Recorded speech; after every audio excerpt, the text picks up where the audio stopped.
quiero que comprendan bien lo que es el ARN. Tenemos en este gráfico, estamos en el núcleo de la célula. En el interior tenemos el material genético, básicamente el ADN. El ADN, recuerden, tiene dos hebras que se entrecruzan, se entrelazan. Dentro de cada hebra está las bases nitrogenadas, adenina, timina, citosina y guanina, que dependiendo de la configuración total va a dar como resultado material genético único. El ARN mensajero, en uno de los pasos de la transcripción del ADN, se crea básicamente como una copia de una de las hebras del ADN en sí. Esta transcripción logra salir del núcleo de la célula, viaja hacia los ribosomas para codificar, crear proteínas. Básicamente proteínas que van a generar una progenie viral para que esa progenie salga al exterior.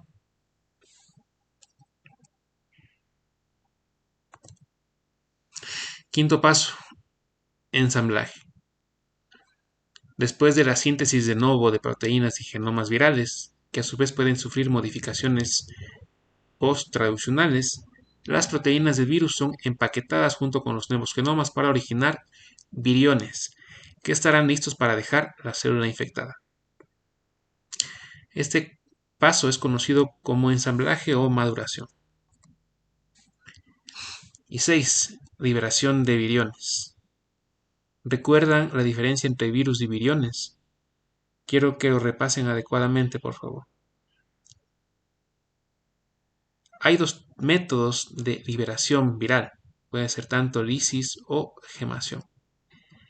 La lisis quiere decir destrucción, básicamente, resulta en la muerte de la célula infectada, por lo que los virus que la utilizan suelen denominarse citolíticos. Un ejemplo, el virus de la viruela. Otro ejemplo, los bacteriófagos. Como pueden ver en su ciclo de replicación, al momento de salir destruyen por completo la célula hospedadora inicial. Liberación por lisis. Ahora, los virus con envoltura son liberados normalmente a través del proceso denominado gemación. En este momento, el virus adquiere la cubierta lipídica de la célula hospedadora. ¿Qué quiere decir esto? Que básicamente el virus absorbe una parte de la membrana celular, una parte que se transformará en su envoltura cuando ya se libere de la célula. Se los denomina también virus citopáticos, los que realizan esta acción.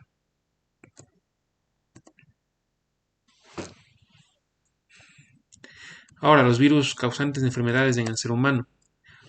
Vamos a ver esencialmente virus respiratorios, virus de la gripe y el HIV.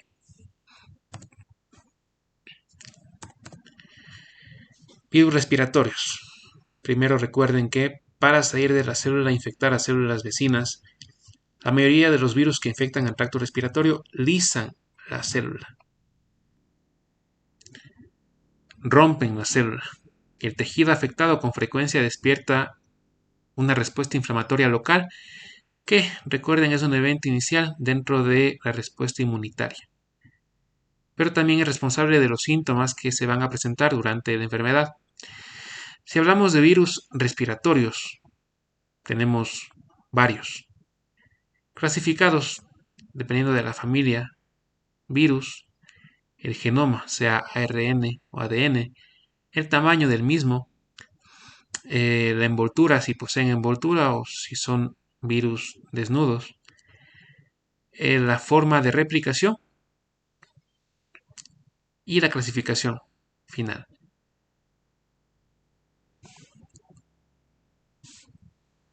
Las infecciones víricas de vías respiratorias superiores o ira. Por lo general, se van a presentar de forma aguda e incluyen afectación de nariz, faringe, laringe, tráquea, pulmones. También los síndromes que causan síndromes son cúmulo de síntomas. Van a ser numerosos y los agentes etiológicos que las causan también van a ser muy variados. Claro, pueden ir desde hongos, parásitos, bacterias, pero considerando que los virus son los agentes principales que originan más del 70% de las infecciones, de los cuadros respiratorios que se denominan comúnmente gripes.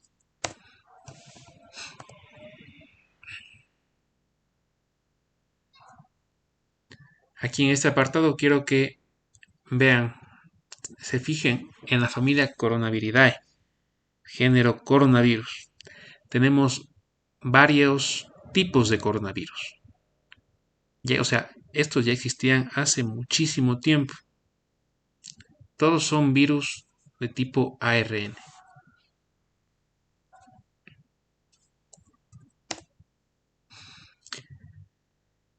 La mayoría de los virus se transmiten por contacto directo o en este caso por gotas o secreciones respiratorias, aunque algunos de ellos pueden también transmitirse mediante forma de aerosol, siempre desde un hospedador o persona infectada.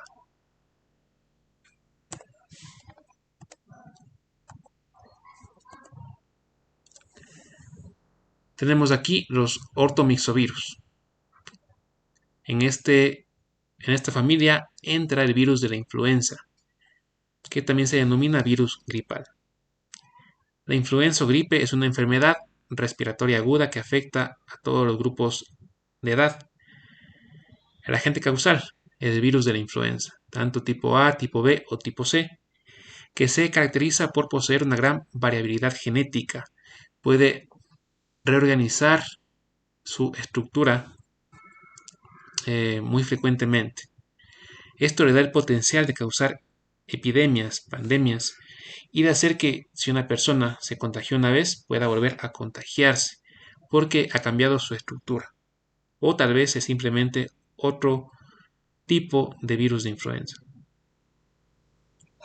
Como pueden ver en el gráfico, la estructura similar a todos los tipos de virus. En el exterior, en sus proteínas de la envoltura, tenemos proteínas antigénicas. En esencia, las principales, la hemaglutinina y la neuraminidasa.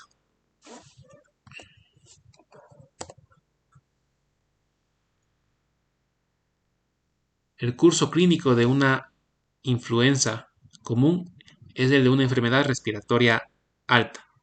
Generalmente es autolimitada, es decir, después de varios días tiende a disminuir la carga viral y por ende los síntomas. Afecta a niños, jóvenes, adultos y está caracterizado por un comienzo abrupto, repentino, con fiebre, con escalofríos, malestar, cefaleas o dolor de cabeza, dolor muscular y tos que en general no es productiva. Los síntomas pueden persistir por 3, 4 días o incluso más. El virus adquirido mediante contacto directo con personas eh, enfermas afecta el tracto respiratorio bajo, es decir, a tráquea, bronquios, pulmones.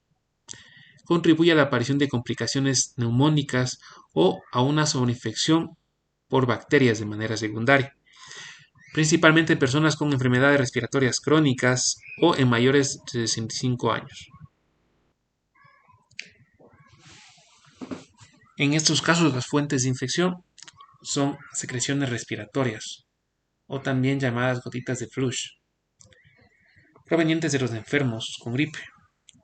La principal fuente de infección que se elimina mediante mecanismos como son la tos, estornudos, principalmente. Hay otro tipo de gotas, claro, esto varía dependiendo del tamaño micrométrico de las mismas. Los aerosoles de Well, que son un tamaño mucho menor.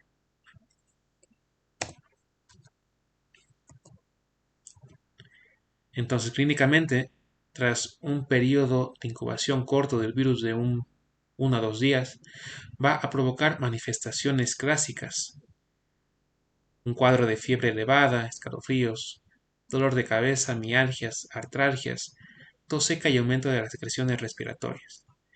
Los síntomas, todo este cúmulo de síntomas puede durar entre 4 a 8 días, con un periodo de convalecencia que depende también de los tipos virales implicados y podría extenderse entre 1 a 2 semanas.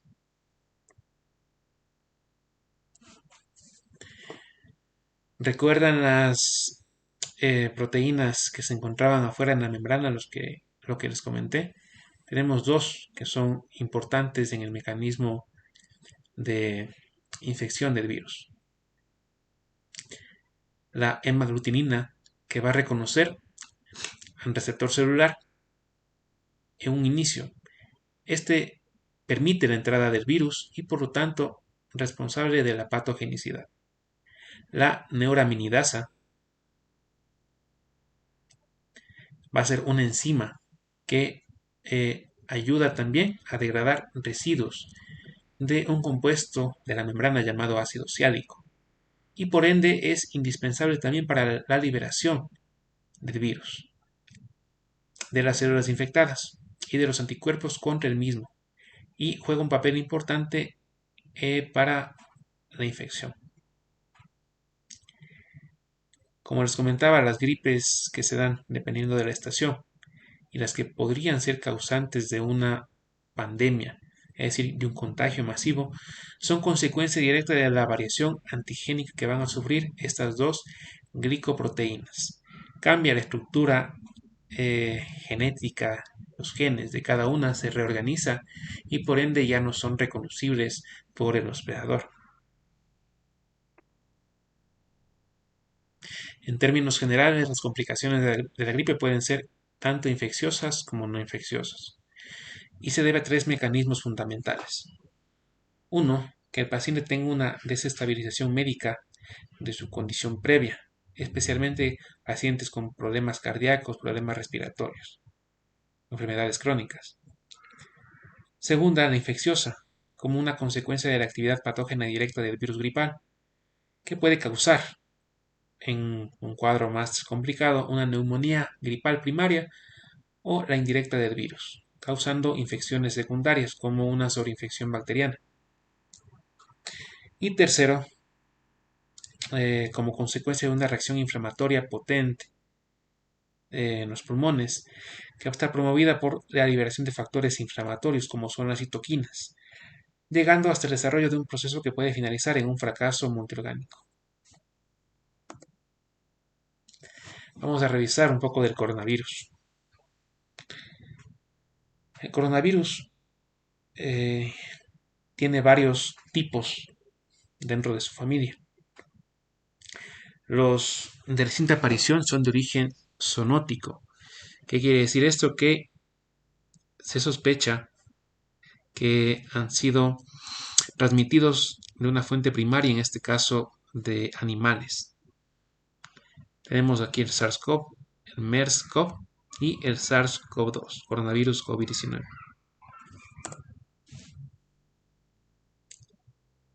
En lo que respecta a su estructura, el coronavirus tiene una forma esférica, irregular, con un diámetro de 125 nanómetros.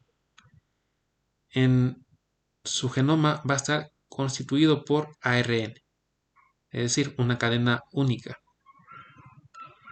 Su cápside tiene una simetría helicoidal y va a estar constituida por la proteína de la misma, denominada N. La proteína N es la única presente en la nucleocápside y se une al genoma viral. Se cree que participa en la replicación del material genético dentro de la célula hospedadora. En su exterior, en su envoltura, que tiene una constitución lipídica, tiene tres proteínas principales que actúan directamente en la fijación a las células hospedadoras. Tenemos proteína E de envoltura, M de membrana y S que viene del inglés spike, que son espículas. Estas proteínas le dan al virión, virión es la partícula infecciosa, la apariencia de una corona, vista por microscopía electrónica, por eso es su nombre. Y es la proteína que media la unión al receptor y facilita su fusión con la membrana celular, la espícula. Recientemente se ha encontrado evidencia de que hay el virus en materia fecal, lo cual sugiere que hay mecanismos de transmisión, no solamente respiratorios, sino también por vía enterofecal, que pueda ser posible. De igual manera, se ha reportado transmisión del virus a partir de casos que no presentan síntomas. El coronavirus tiene un periodo de incubación variable, similar a los otros virus de la gripe, pero se ha visto que dura la incubación de 2 a 7 días, aunque a veces puede demorarse hasta 2 semanas. Esto sugiere que el paciente requiere un periodo de cuarentena ideal mínimo de 14 días.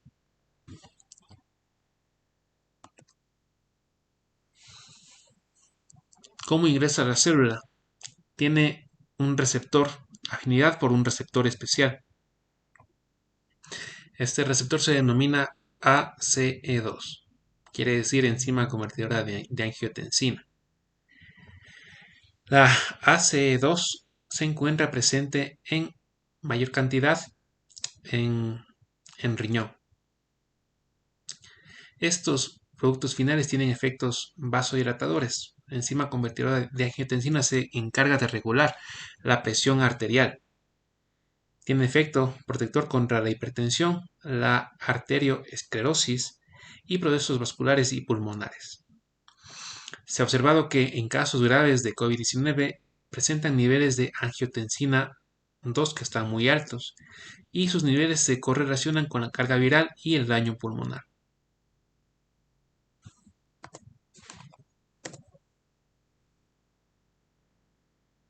En este gráfico pueden ver cómo el coronavirus tiene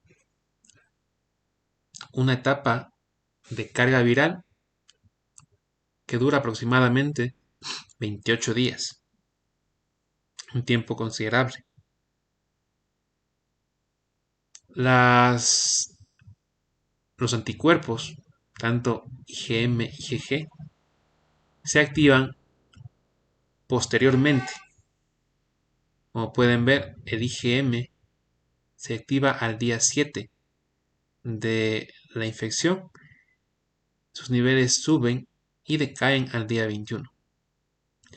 El IgG, que básicamente es la inmunoglobulina de memoria, se activa a las 2 semanas de iniciado el contagio, aumenta su cantidad en sangre y claro, da inmunidad durante mucho tiempo, pero posteriormente va decayendo la curva.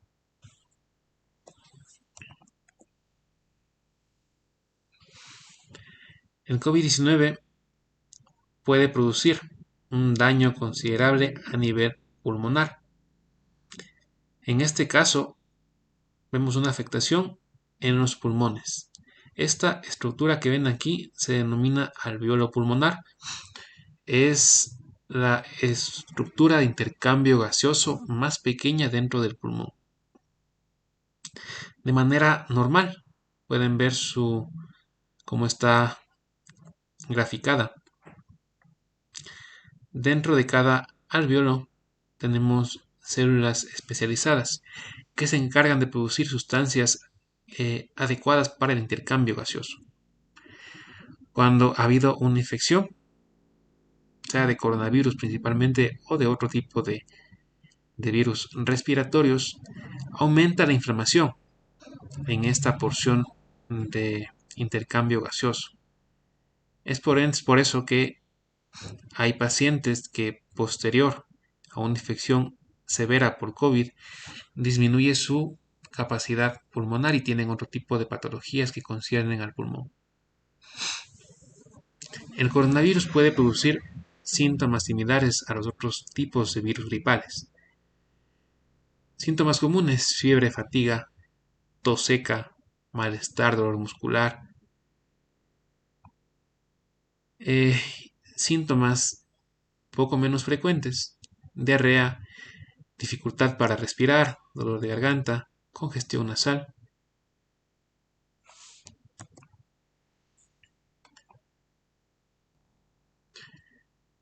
¿Cómo se detecta que una persona está infectada por coronavirus? Básicamente tenemos dos tipos de pruebas de laboratorio: los test PCR y test o pruebas rápidas. Test PCR quiere decir reacción en cadena de la polimerasa. Esta prueba, en esencia, requiere la muestra de fluidos del paciente sospechoso y va mediante un procedimiento especial a detectar el ARN del virus. Es por tanto el PCR una prueba casi 100% sensible. Las pruebas rápidas, que pueden dividirse mediante las que requieren una muestra de secreción de respiratorias o muestras en sangre, detectan, en caso de la muestra respiratoria, antígenos propios del virus. La muestra sanguínea detecta, en cambio, anticuerpos IgM y IgG que se desarrollan frente al virus.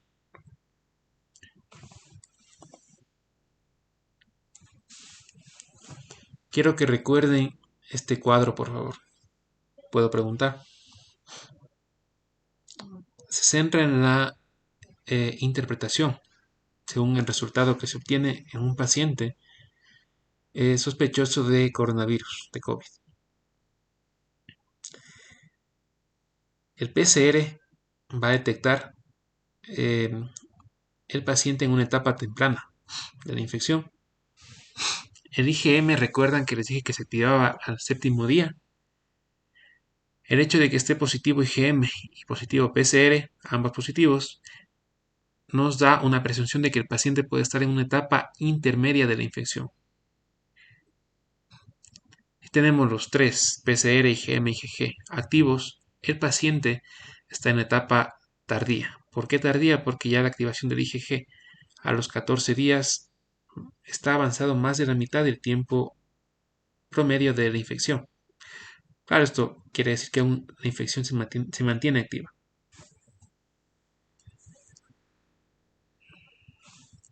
Así quiero que por favor revisen los demás tipos.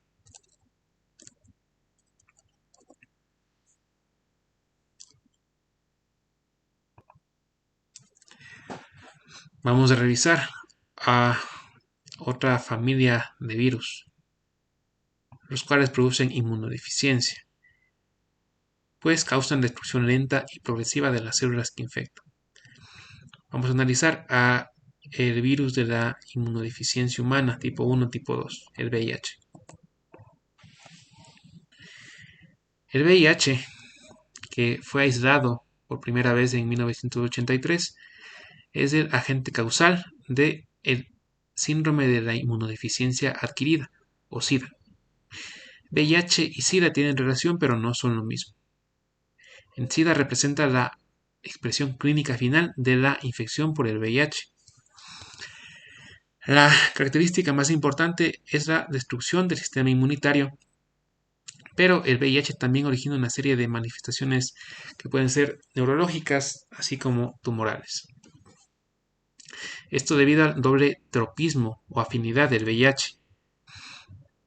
Por un lado, siendo familia de los lentivirus, infecta a las células de la estirpe macrofágica. ¿Recuerdan lo que son los macrófagos? Y por otro, presenta un tropismo o afinidad por los linfocitos CD4. Espero que recuerden a los linfocitos CD4. ¿De qué tipo de inmunidad era? Adaptativa. Se conocen hasta ahora dos tipos de virus VIH, tipo 1 y tipo 2. Aunque el VIH tipo 1 va a ser el responsable de la epidemia actual en Occidente. En su conformación, de igual manera similar a todos los tipos de virus, hay que recalcar sus proteínas de envoltura, principalmente proteína denominada GP120 y GP41, que van a ser importantes en la infectividad y en la afinidad también.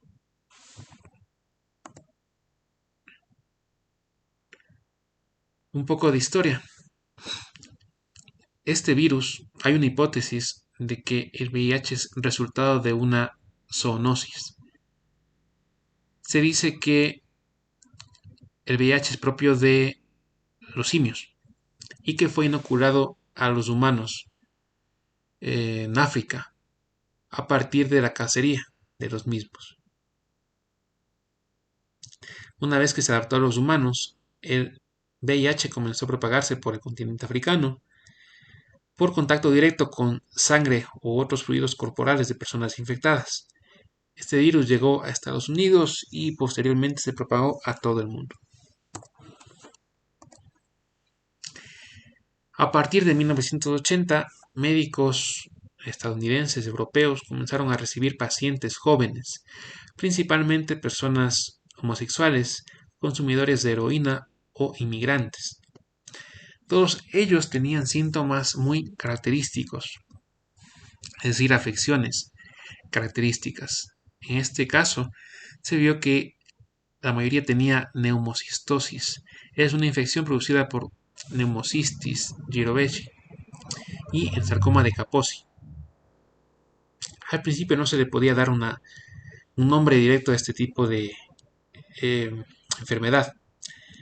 Sin embargo, debido a que el aumento de casos estuvo en auge, se le impulsó a dar un nombre para agrupar todas estas patologías. Por ende se le denominó SIDA, síndrome de inmunodeficiencia adquirida. Aquí tenemos un gráfico de la afectación de los pulmones de un paciente con Pneumocystis jirovecii. Es una bacteria especial. En estos dos vemos el sarcoma de Kaposi, que es una infección por el virus herpes virus humano tipo 8. Produce manifestaciones tanto internas como externas. Externamente está caracterizado por estas lesiones tumorales en la piel y también en las mucosas. Afecta, por supuesto, a órganos internos, porque se da debido a la inmunodepresión que inicialmente produce el VIH.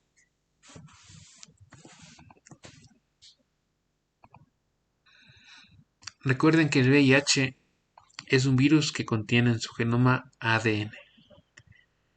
Los pasos de replicación, similares a los demás tipos de virus. Su liberación se da mediante gemación. Un dato importante, en Ecuador, el VIH existe tanto en niños, en hombres, mujeres. Como pueden ver, ha ido en aumento, en crecimiento el número de casos. Esto debido a dos causas. Número uno, de que hay un aumento de tratamiento a este tipo de pacientes, de terapia antirretroviral.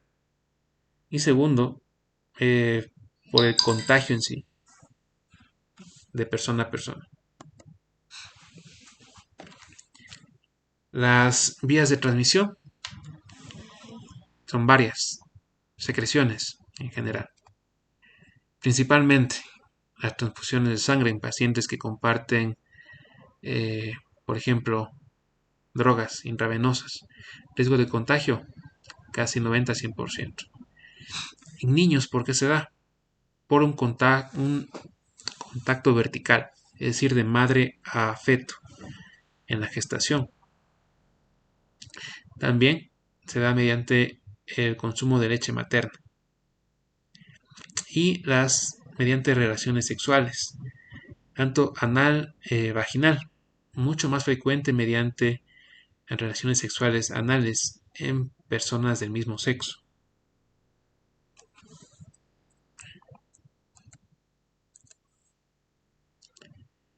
En cuanto a la fisiopatología, la infección por VIH tiene una acción sistémica por los variados efectos que ocasiona sobre las distintas células, tejidos, órganos y sistemas, ya sea de forma directa o en forma indirecta.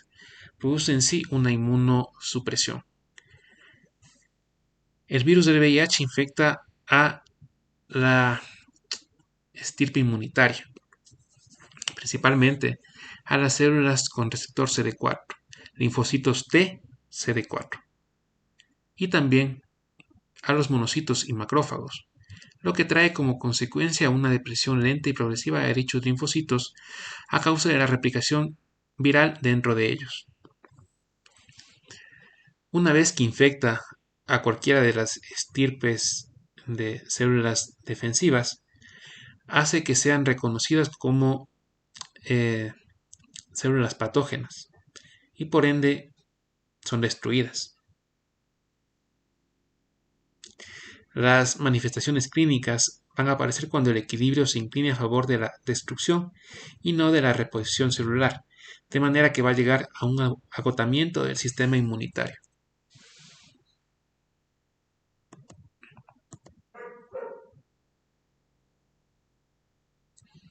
En los linfocitos CD4 que se encuentran infectados van a ser reconocidos como agentes patógenos.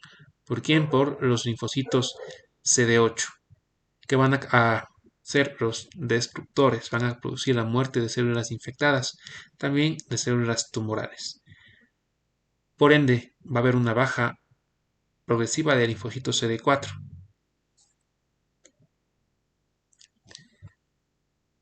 El HIV también se disemina a otros órganos del sistema linfático a través de la migración de los linfocitos infectados. Entonces, básicamente lo que les comento. CD4, reconocidos como células patógenas, son reconocidos por los CD8 y son destruidos.